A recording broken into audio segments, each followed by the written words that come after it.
बिस्मिल्लाहिर्रहमानिर्रहीम बिस्मिल्लाहिर्रहमानिर्रहीम। तो आज की इस वीडियो में हम बात करेंगे जो मैंने अपने खेतों में लगाई हुई है वैरायटियाँ तीन सुपर फाइन 1692 और बख्तावर हाइब्रिड जो है 205 उसके हवाले से, और उनको कौन कौन सी खाद दी गई, किस वैरायटी ने कितना बेहतर परफॉर्म किया और इनकी तकरीबन एज क्या बन रही है, ये कब तक पक के तैयार हो जाएंगी। तो ये सुपर फाइन है, ये तकरीबन 85 से 90 दिन में ये रेडी होती है। कुछ दोस्तों ने मुझे कहा कि मैंने तो पहली दफ़ा लगाई थी, ये मुझे नहीं पता था कि ये इतना टाइम लेती है। मैंने गंदम की कटाई के बाद इसको खेतों में शिफ्ट किया करवाया था, ठीक है। तो ये आज तकरीबन 70 दिन की हो चुकी है, ठीक है। पोलिनेशन 80% इसकी हो चुकी है, अभी पोलिनेशन 100% होगी। फिर उसके बाद इसका ग्रेन फिलिंग होगा, फिर जैसा आपको पता है जो जितनी होती हैं इसकी मराहल वो तय करेगी, फिर जाके ये पकेगी। तो ये तकरीबन 85 से 90 दिन लेती है, ठीक है। एक दोस्त की कटाई हुई है, उसने अप्रैल में लगाई थी, उसकी 65 मन फी एकड़ के हिसाब से पैदावार आई है, ठीक है। तो ये इरी फाइन भी इसको कहते हैं, सुपर फाइन भी कहते हैं। अगर बेहतर तरीके से इसको लगाया जाए, अच्छी खुराक इसको दी जाए, तो ये एक अच्छी परफॉर्मेंस दे जाता है। रेट भी इस दफ़ा शायद इसका अच्छा है, 3500 4000 के राउंड अबाउट इसका रेट है फी 40 किलो का। तो इसकी जो इसको फर्टिलाइज़र दिया गया है, 2 बैग इसको दिए गए हैं यूरिया के, 2 बैग यूरिया के, और उसके साथ 1.5 बैग जो है नाइट्रोफास का फी एकड़ के हिसाब से दिया गया। कोई पोटाश वगैरह इस्तेमाल नहीं की गई नीचे से। ऊपर से पोटाश का अमाइनो एसिड का स्प्रे करवाया गया है। फंजीसाइड सिर्फ एक इस्तेमाल किया गया है। तो फसल अल्हम्दुलिल्लाह माशाल्लाह बहुत अच्छी है। तो अब बात करते हैं इसकी हाइब्रिड की। ये है जी हाइब्रिड बख्तावर 205। इस बारे ये भी मैंने पहली दफ़ा लगाया है। ये थोड़ी सी लंबी वैरायटी है। जिसने मुझे सीड दिया था उस बंदे ने कहा था कि ये तकरीबन 75 दिन में पक के तैयार हो जाती है, ठीक है। लेकिन वो 75 दिन वाला शोशा था, झूठ था। ये तकरीबन 100 दिन लेती है, ठीक है। ये 100 डेज़ लेगी, क्योंकि ये सुपर फाइन से भी पहले की लगी हुई है, ठीक है। ये उससे 1 हफ़्ता पहले लगी थी। उसकी पोलिनेशन कंप्लीट होने वाली है, इसकी अभी पोलिनेशन हो रही है, ठीक है। तो देख लें कि ये तकरीबन 100 दिन लेगी, पूरा 100 दिन, ठीक है। ये अगर आपकी खुराक पे डिपेंड करता है, 105 भी ले सकती है, 95 दिन भी ले सकती है। लेकिन ये जो मेरी फसल है तकरीबन ये तकरीबन 100 दिन लेगी।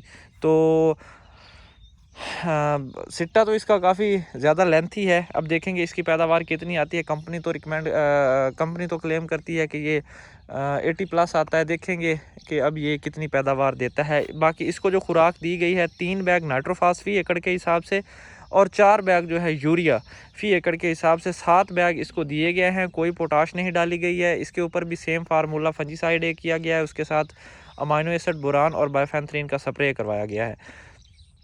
तो ओवरऑल फसल ये भी अच्छी है। पहले इसकी ग्रोथ नहीं हो रही थी, तो मैं थोड़ा सा मायूस हुआ था कि ये वैरायटी अच्छी नहीं है। लेकिन जैसे इसकी ग्रोथ हुई तो वैरायटी अच्छी है। तो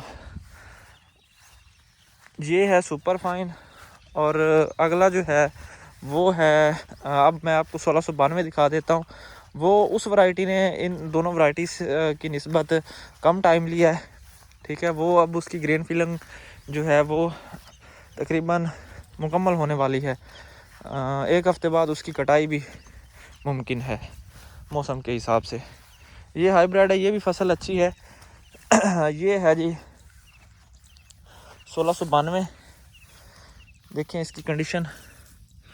तो अल्हम्दुलिल्लाह फसल बहुत अच्छी है, बहुत अच्छा परफॉर्म किया इसने।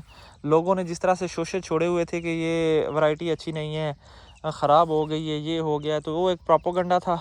कोई ख़राब नहीं हुई, वैरायटी बहुत अच्छी। ओवरऑल इसकी ग्रेन फिलिंग बहुत अच्छी हुई है। तकरीबन 70% जो इसके अंदर दाने की फिलिंग हो चुकी है, बाकी हो जाएगी, ठीक है। लेकिन इसने बहुत अच्छा परफॉर्म किया है। अगर 70% भी रहती है इसके अंदर, या 75% इसकी ग्रेन फिलिंग होती है, बाकी दाने मिस भी हो जाते हैं। अगर 100 दाने में से 10 15 20 दाने मिस भी हो जाएं तो गर्म मौसम में लगी है, ठीक है, असल मौसम में नहीं लगी है। फिर भी इसने बहुत अच्छा परफॉर्म किया। 1509 से बहुत मुख्तलिफ है। और इसका जो पत्ता है फ्लैग लीफ, ये एरेटिक सीधा खड़ा है कायनात 1121 की तरह। जो 1509 है उसका पत्ता जो है वो नीचे झुका होता है। तो अल्हम्दुलिल्लाह फल के हिसाब से बहुत अच्छी वैरायटी है। ये तकरीबन आज हो चुकी है 72 दिन की हो चुकी है। एक हफ़्ता मज़ीद लेगी, यानी कि 78 से 80 दिन के अंदर ये पक के तैयार हो जाती है। ये सुपर फाइन की निस्बत और हाइब्रिड की निस्बत बहुत अच्छी, मतलब कि इसने बहुत कम टाइम लिया है। बाकी इसकी जो पैदावार आएगी वो आप भाइयों के साथ ज़रूर शेयर करूँगा। इसका भी सेम फार्मूला वही है। इसको मैंने 2.5 बैग नाइट्रोफास के दिए थे, 2.5 बैग ही यूरिया के दिए थे। यूरिया मैंने 1 बैग इसको कम दिया है, क्योंकि मैं ये डर रहा था कि ये शायद टाइम ज़्यादा ना ले जाए। मेरे दिल में ये था कि ये 90+ दिन ले जाएगी, लेकिन जो हाइब्रिड है वो 90+ दिन ले रहा है, और जो है सुपर फाइन वो 90 दिन ले रहा है।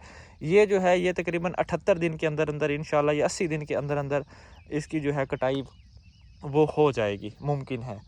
तो वैरायटी ओवरऑल अच्छी है, करैक्टर अच्छे हैं। 2.5 बैग इसको नाइट्रोफास, 2.5 बैग ही इसको यूरिया के दिए गए हैं। बाकी फंजीसाइड एक इसके ऊपर किया गया है। बीमारी किसी किस्म की कोई भी नहीं आई इसके ऊपर, बिल्कुल फ्रेश खड़ा है। और पैदावार भी अच्छी मुमकिन है, क्योंकि अब मौसम अच्छा बना हुआ है, तो पैदावार भी मुमकिन है कि अच्छी आएगी इंशाल्लाह। और जो इनकी पैदावार आएगी सुपर फाइन की, हाइब्रिड की और 1692 की, और ये जब मैं इसको सेल करूँगा तो जो पैसों की आमदन है वो भी आपके साथ ज़रूर शेयर करूँगा। तो इसके ऊपर मैंने डबल क्रॉप लगानी है, मतलब इसकी कटाई हो जाएगी मुमकिन है 10 अगस्त तक इंशाल्लाह। उम्मीद है 10 अगस्त तक इसकी कटाई हो जाएगी, फिर ज़मीन की तैयारी करवा के तो इंशाल्लाह कोशिश होगी कि दोबारा इसके ऊपर जल्दी मुंजी लगाई जाए। वो लगाऊंगा मैं 1692 और 1509। 1692 का मेरे पास सीड कम था, इसलिए मैं आधे रकबे पे 1692 लगाऊंगा और आधे रकबे पे 1509 लगाऊंगा। फिर देखेंगे उसकी क्या परफॉर्मेंस है।